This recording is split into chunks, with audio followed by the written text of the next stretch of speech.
নমস্কার। আজকে আমরা আলোচনা করব স্টক মার্কেটের ব্রেকআউট কীরকম হয় বা ব্রেকআউট নিয়ে। স্টক মার্কেট নরমাল ডিটেলসগুলো যেমন ট্রেড লাইন নিয়ে আমরা একটু আগে আলোচনা করেছিলাম আগের ভিডিওতে। সো ট্রেড লাইনটা তো আমরা মোটামুটি জেনে গেছি। ট্রেড লাইন কি সবসময় টানলে কি ট্রেড লাইনে সাকসেসফুল হয়? স্টক মার্কেট হচ্ছে দেখুন কতটা আপনি রিস্ক নিতে পারবেন, সেটা হচ্ছে মেইন জিনিস। কতটা রিস্ক নিতে পারবেন মানে মনে করুন আপনি একটা স্টক কিনেছেন হচ্ছে 100 টাকায়, সেই 100 টাকাটা কি আপনি 50 টাকা হলে ছাড়বেন? মানে 100 টাকা মানে মনে করুন 1000 টাকা লাগিয়েছেন, এখানে 10টা স্টক কিনেছেন। সো 50 টাকা হয়ে যাওয়া মানে 1000 টাকা লাগিয়ে দেওয়া মানে 500 টাকা পড়ে থাকা, সেটা তো আপনার বিশাল লস, তাই না? 50%। তার মানে স্টক মার্কেটে কোনো জায়গায় এন্ট্রি করার আগে আপনাকে আপনার রিস্কটাও ভেবে নিতে হবে যে আমার এখানে স্টপ লস হতে পারে। ঠিক আছে? এই লেভেল পর্যন্ত আমি দেখতে পারি। মনে করুন 100 টাকায় কিনেছেন, আমি 90 টাকা পর্যন্ত আপনি দেখতে পারেন। কেন 90 টাকা পর্যন্ত দেখতে পারেন? তাহলে 10% মোটামুটি ম্যাক্সিমাম লস।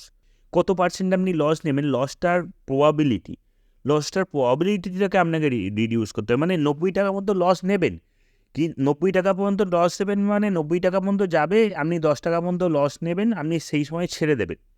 কিন্তু ওর প্রবাবিলিটিটাকে যদি আপনি রিডিউস করতে পারেন, তবে স্টক মার্কেটে আপনার স্ট্রাইক প্রাইস মানে যে জিনিসগুলো আপনি কিনবেন, সেই জিনিসগুলো আপনার সাকসেসফুল রেটটা বাড়বে। মনে করুন 5টা স্টক কিনলেন, তার মধ্যে মনে করুন 4টে স্টক মনে করুন আপনার প্রবাবিলিটিতে এগ্রি হলো। মানে আপনার 4টে স্টক ঠিকঠাক চললো, আর একটা স্টক মনে করুন নেগেটিভে গেল। তাহলে কিন্তু আপনি তবে প্রফিটটা করলেন। সবাই এখানে লস করে, মানে অনেকে দেখবেন অ্যাড দেয়, ইউটিউবে দিচ্ছে যে 1 লাখ টাকা থেকে 1 কোটি টাকা। এইরকম কথা আমি বলি না, এরকম কথা ভেবে লাভও নেই। কারণ যারা করছে বা তারা করছে কি করছে না, তারা ফ্রড জিনিস দিচ্ছে, সেসব আমি দেখতেও যাচ্ছি না বা আমার দেখার দরকারও নেই।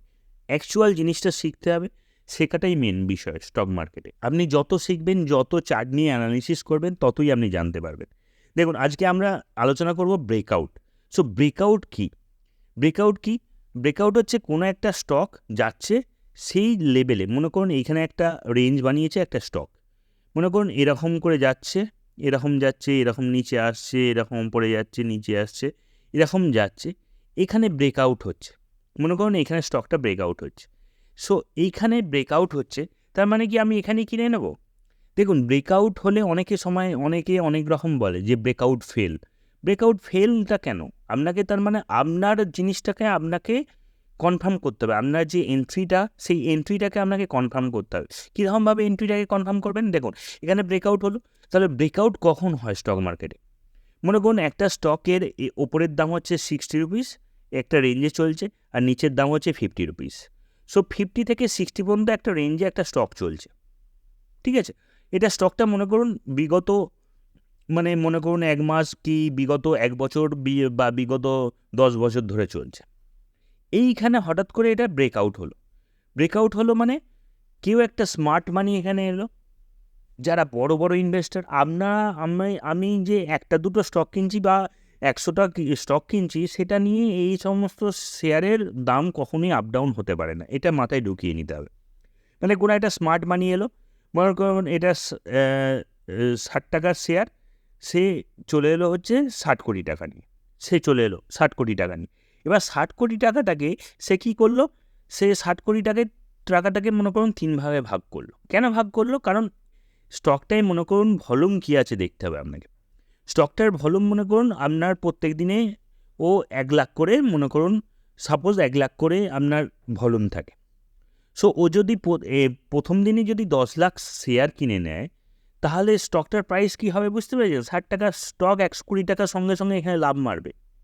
আর কখনও মাথায় রাখবেন, কখনও কোনো স্টক যেটা এরকম করে উঠছে, সেই স্টকে একদম হাত দেবেন না। কারণ এই রকম স্টকে আপনি মনে করুন এখানে পেলেন, কিন্তু এখান থেকে যখন পড়বে মনে করুন একদম মানে লোয়ার সার্কিট লাগিয়ে পড়তে পারে। সো রিস্ক ম্যানেজমেন্টটাই হচ্ছে শেয়ার মার্কেটের গেম। কতটা রিস্ক ম্যানেজমেন্ট করতে পারবেন, কত দূর নিয়ে যেতে পারবেন, আর কোথায় ছাড়তে পারবেন। আপনার কত টার্মে মানে লং টার্মের শেয়ার হলেও কতটা দূর আপনি রিস্কটা নিয়ে থাকতে পারবেন। মনে করুন আমি আজকে রিলায়েন্স নিলাম, এই যে রিলায়েন্সের চার্ট আমি এই জন্যই খুলেছি, এটা হচ্ছে ব্ল্যাঙ্ক, এটা ব্ল্যাঙ্কের একটা পেজ হিসেবে ইউজ করছি। মনে করুন রিলায়েন্স নিলাম, যাই হোক যে রিলায়েন্সের যাই দাম চলুক, মনে করুন রিলায়েন্সের দাম চলছে 1000 টাকা, ঠিক আছে? সাপোজ সেই রিলায়েন্সের 1,000 টাকা, তার মানে আমি একে 900 টাকা পর্যন্ত ওয়েট করতে হবে আমাকে। 900 টাকা পর্যন্ত আমি যদি 10% রিস্ক নিই, তার মানে 900 টাকা হলে আমাকে ছেড়ে দিতে হবে। আমি কিন্তু 500 টাকা পর্যন্ত ওয়েট করব না, কারণ আমার 500 টাকা পর্যন্ত ওয়েট করলে আমার গোটা ক্যাপিটালটার আমার হাফ টাকা চলে যাবে। তাহলে আমার হাফ টাকা চলে গেলে কিন্তু সেটা আমার মেন উদ্দেশ্য না। তাহলে আমি স্টক মার্কেট থেকে কোনো কিছুই কামাতে পারলাম না, আমার ঘরের টাকা দিয়ে চলে এলাম। তাহলে স্টক মার্কেট কি? স্টক মার্কেটের এই যে জিনিসগুলো, এই যে ব্রেকআউটটা, মনে করুন স্টকটা আমি কি আলোচনা করছিলাম, একটা স্মার্ট মানি এসছে, এই রকমের একটা স্টক, মনে করুন এইখানে একটা রেঞ্জে হচ্ছে, এইখানে একটা ব্রেকআউট দিয়েছে। সো এইখানে একটা ব্রেকআউট দিয়েছে, এই একটা রেঞ্জে চলছিল, রেঞ্জে চলে ব্রেকআউট দিয়ে মনে করুন তার ক্ষমতা আছে 60 কোটি টাকা। 60 কোটি টাকার মধ্যে সেখানে মনে করুন 10 কোটি টাকার শেয়ার কিনলো, অথবা মনে করুন 60 কোটি টাকাটাকে সে 3 ভাগে ভাগ করলো, 20 কোটি টাকার এখানে শেয়ার কিনলো। সাপোজ ধরুন 20 কোটি টাকার যেমনি শেয়ার কিনলো, এই 60 টাকার শেয়ারটা মনে করুন 80 টাকায় চলে গেল। ঠিক আছে, 80 টাকায় চলে গেল, সে কিন্তু গোটা 60 কোটি টাকার শেয়ারটা সে কিনলো না। এবার 80 টাকায় চলে যাওয়ার পর এইখানে একটা ডাউনের দিকে আসে, মানে এই জিনিসটাকে আমি মাঝে মাঝে বলে থাকি, দেখবেন ভিডিওতে, ব্রেকআউটটাকে রিটেস্ট করতে আসে। রিটেস্ট করতে আসছে মানে কি, মনে করুন এটা আমি উইকলি চার্ট খুলে রেখেছি। সো এখানে অনেক দিন ধরে এখানে উঠলো, কিছুদিন ধরে সে কিনলো 20 কোটি টাকার জিনিস। আবার কি এরা আস্তে আস্তে মনে করুন যারা ডেলি ট্রেডার আছে, যারা কিছু আছে, তারা টাকা উঠেছে দেখে 80 টাকা উঠেছে, 60 টাকার শেয়ার ওরে বাবা বেচে দিই, এরকম করে করে কিছুদিন নামলো। এবার সে কী করলো, সে মনে করুন আর বাকি 20 কোটি টাকার শেয়ারটা কিনলো এখান থেকে মনে করুন 20 কোটি টাকার শেয়ার কিনলো। ঠিক আছে, এখানে মনে করুন টাকা একটু ভলিউম ছিল, বাড়েনি। ঠিক আছে, আবার একটুখানি মনে করুন পড়লো, আবার 20 কোটি টাকার শেয়ার কিনলো। তখন দেখবেন যে মুভটা আসে, মানে এই লেভেলটাকে যখন ব্রেক করছে, মানে এই লেভেলটাকে যখন ব্রেক করে, তখন মুভটা যে এই যে 60 টাকা থেকে 80 টাকা হয়েছিল, এখান থেকে মনে করুন আবার 60 টাকা কি 50 টাকায়, মানে 70 টাকায় চলে এসেছিলো। 70 টাকা থেকে যে এই যে 80 টাকাটাকে ব্রেক করে মুভটা হবে, মুভটা কিন্তু ভালো হবে। তাহলে এই যে ব্রেকআউটের সাথে সাথে কিনে নেওয়া মানে হচ্ছে আমার রিস্কটা কী হচ্ছে, আমরা যখন স্টক কিনছি, কোনো শেয়ার কিনছি, মনে করুন কোনো শেয়ার যদি আমরা ব্রেকআউটে কিনি, তার মানে আমাদের কত পার্সেন্ট রিস্ক থেকে যায়? 50% রিস্ক থেকে যায়। ঠিক আছে, শেয়ার কিনছি, তাহলে আমাদের 50% রিস্ক আমার আছে, তার মানে আমার 50% ওপরেও যেতে পারে। রিস্কটা কীরকম, যে আমার ওপরেও যেতে পারে, আবার এখান থেকে ঘুরে আসতে পারে। এবার মনে করুন আমার স্টকটা এখান থেকে ঘুরে এসে এখানে রিটেস্ট করে এই লেভেলে আবার ঢুকে গিয়ে এখানে আবার একটা ছোটো মতো এই রেঞ্জে একটা এলো, এসে আবার এই নিচের লেভেলকে ব্রেকআউট করে ব্রেকডাউন করে নিচের দিকে চলে এলো। তখন তো তাহলে আপনাকে স্টপ লস নিয়ে নিতে হবে। এই জন্যই কিন্তু আমরা স্টপ লস নিই, কোনো শেয়ারে স্টপ লস থাকাটা কিন্তু মেন দরকার। ঠিক আছে, তাহলে আমরা যখন ব্রেকআউট হচ্ছে, তার মানে আমাদের জিনিস হচ্ছে আমাদের 50% রিস্ক এখানে আছে। ব্রেকআউট উইথ গুড ভলিউম, যদি ব্রেকআউট উইথ গুড ভলিউম হয়, তাহলে আমাদের রিস্কটা একটুখানি কমে যায়। মনে করুন এখান থেকে আরও 10% মানে প্রবাবিলিটি আমাদের ব্রেকআউটটা সাকসেস হবে। ঠিক আছে, মানে 50%-এর সাথে 10% আমাদের 60% প্রবাবিলিটি হলো, 60% কি 70% প্রবাবিলিটি হলো। ঠিক আছে, আমার ব্রেকআউটে কেনাটা সাকসেসফুল হলো গুড ভলিউম থাকলে। ভলিউম না থাকলে একদমই স্টকের দিকে সে ব্রেকআউট হয়ে যা খুশি হয়ে যাক, সে সমস্ত জিনিস কেনা উচিত না। ঠিক আছে, সো ভলিউম হলো। কিন্তু আমার এইখানে যদি আর একটু পার্সেন্ট, মনে করো 60%কে যদি আমরা 80% করতে পারি, তাহলে কিন্তু আমাদের সাকসেস রেটটা বাড়বে। 80% আমরা কী করে করতে পারি, সেইটাই আজকে আমি আপনাদের বলবো। আচ্ছা, তার আগে আমি কয়েকটা কথা জিজ্ঞাসা করে নিই আপনারা কমেন্ট করে একটুখানি জানাবেন। ভিডিওটা পজ করবেন, কোশ্চেনটা করে নিই আগে। কোশ্চেনটা হচ্ছে, মনে করুন একটা স্টক ব্রেক হচ্ছে, ডাউনের নিচের দিকে আসছে। ঠিক আছে, নিচের দিকে আসছে, এরকম করে ডাউন হচ্ছে, ডাউন হয়ে এই রেঞ্জে মনে করুন একটা ব্রেকআউট হলো। ঠিক আছে, আচ্ছা এইখানে হলো, এইখানে মনে করুন এই রেঞ্জে একটা ব্রেকডাউন হলো, মানে এই দূরে একটা চ্যানেলে আসছিলো মনে করুন। ঠিক আছে, চ্যানেলে মনে করুন এই রেঞ্জে একটা ব্রেকডাউন হলো, তাহলে কি হতে পারে স্টকটা? তাহলে ব্রেকডাউন হলো, তাহলে কি হতে পারে, মানে কি হতে পারে অ্যাকচুয়ালি ট্রেন্ড লাইন মানে কি, এগুলো একটু কমেন্টের মধ্যে জানান। ঠিক আছে, ভিডিওটা পজ করে একটু কমেন্ট করে নিই। আচ্ছা, এরপর আমি বলে দিই জিনিসটা হচ্ছে, আমরা ট্রেন্ড লাইন মানে কি জানেন? ট্রেন্ড লাইন মানে হচ্ছে কোনো কিছুর মোমেন্টাম। একটা স্টক, যে কোনো স্টক রান করছে, তার ট্রেন্ডের মোমেন্টাম। মনে করুন এই স্টকটা রান করছে, তার মানে এই স্টকটা মনে করুন এখানে 45 ডিগ্রিতে রান করছে। এখানে যদি ব্রেকডাউন হয়, তাহলে কিন্তু এর মোমেন্টামটা, মনে করুন এই যে ডাউনফলটা হচ্ছে, তার মোমেন্টামটা আরও বেড়ে যাবে। ঠিক আছে, এটা 70 ডিগ্রি ডাউনফলে আবার হয়তো পড়তে পারে। কিন্তু এখানে যদি মনে করুন ব্রেকআউট হয়, আপনি যদি মনে করুন এখানে কেনেন, কিন্তু এই কেনাটা সাকসেসফুল হবে না, কারণ এটা স্টক ক্রমশ যখন ওপর থেকে নিচে স্টকটা আসছে, তার মানে হচ্ছে স্টকের ভ্যালুটা ক্রমশ পড়ছে, মানে স্টকটার ওপর লোকের চাহিদা ক্রমশ কমছে।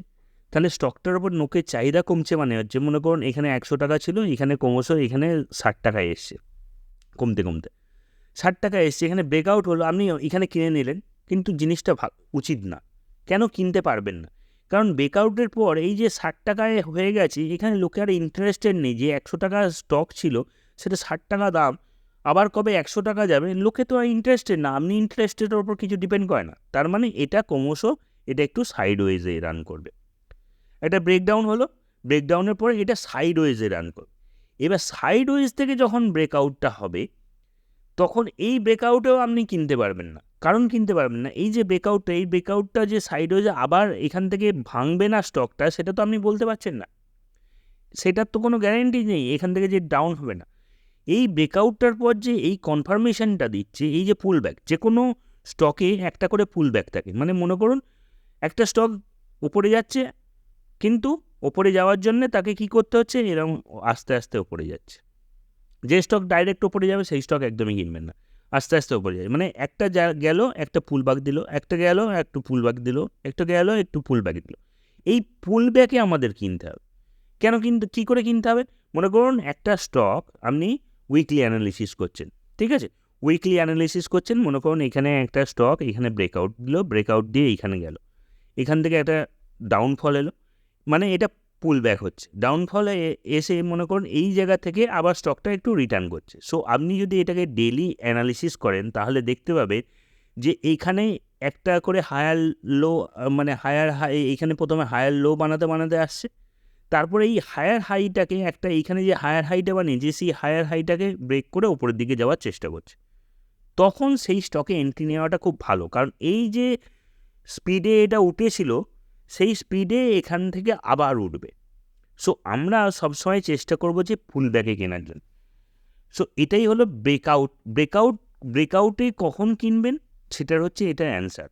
মানে কোনো স্টক ওপর থেকে নামলো দম করে উঠে যাবে এরকম কোনো দিনই হয় না, ঠিক আছে।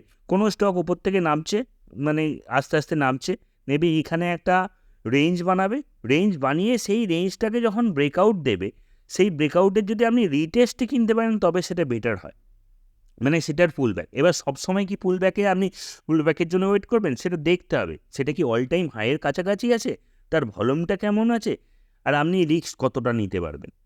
আপনার রিস্ক যতটা নিতে পারবেন, যে আমি ঠিক আছে স্টকটা আমি 100 টাকার স্টক আমি 80 টাকা বন্ধ, মানে 20% আপনি রিস্ক নিচ্ছেন, কিন্তু মানে একটাই স্টক কিনছেন, হয়তো আপনার 20 টাকা যাচ্ছে, 20 টাকার আপনার কাছে ভ্যালু নাও থাকতে পারে, কিন্তু মনে করুন আপনি 1 লাখ শেয়ার কিনবেন, তাহলে তো অনেক টাকা, ঠিক আছে। মানে 20% আপনারা সবসময় স্টক মার্কেটে একটাই জিনিস নজর রাখবেন, আপনারা যত টাকারই স্টক কিনুন, যে টাকারই মানে যত টাকাই ইনভেস্ট করুন, তার পার্সেন্টেজটার ওপর নজর রাখবেন, ঠিক আছে। পার্সেন্টেজটা যদি নজর রাখেন তাহলে কিন্তু স্টক মার্কেটে আপ ডাউনটা আপনি ভালো করে ধরতে পারবেন, স্টক মার্কেটে যে কোনো মুভিং। মানে মনে করুন আমি কিছু স্টকে মনে করুন টাকা লাগিয়েছি, মনে করুন 10,000 টাকা লাগিয়েছি, কিন্তু সেই স্টকটা আমার এখন মনে করুন 100% আপ। আমি এখন কি ভাবছি, আরে বাবা 10,000 টাকা না লাগিয়ে ওটা যদি 20-30,000 টাকা লাগাতাম তাহলে ভালো হতো। এরকম জিনিস না, আমি 10,000 টাকায় কত পার্সেন্ট রিস্ক নিয়ে লাগিয়েছি আর কত দিন ধরে লাগিয়েছি সেটার ওপর ডিপেন্ড করছে। স্টক মার্কেটটা শিখুন, যদি শিখতে পারেন তাহলে কিন্তু দেখবেন আপনার সাকসেস রেট, আপনি যে শেয়ারগুলো কিনছেন তার সাকসেস রেটটা অনেক বেশি হয়ে যাবে, লসের পরিমাণটা কম হবে। যাই হোক, আজকে আমরা যেটা দেখলাম সেটা হচ্ছে পুল ব্যাক ট্রেডিং, ব্রেকআউট আর পুল ব্যাক ট্রেডিং। তাহলে কোনো স্টক যদি এইখান থেকে উপরে উঠলো, উপরে উঠে একটা পুল ব্যাক দিল, এটাকে পুল ব্যাক বলছে। সো পুল ব্যাক যখন অনেক দিন পর ব্রেকআউট দিল, সেই ব্রেকআউটে পুল ব্যাক হয়ে যখন হায়ার হাইকে টাচ করবে, তখন আমরা যদি ট্রেড কিনি তাহলে সেই স্টক আবার ওপরের দিকে যেতে পারে। ভিডিওগুলো ভালো লাগলে একটু লাইক, শেয়ার, সাবস্ক্রাইব করবেন, একটু বন্ধুদের মধ্যেও শেয়ার করে দেবেন যাতে আমার ভিডিও চ্যানেলটা সবাই একটুখানি দেখতে পারে, ঠিক আছে। ধন্যবাদ।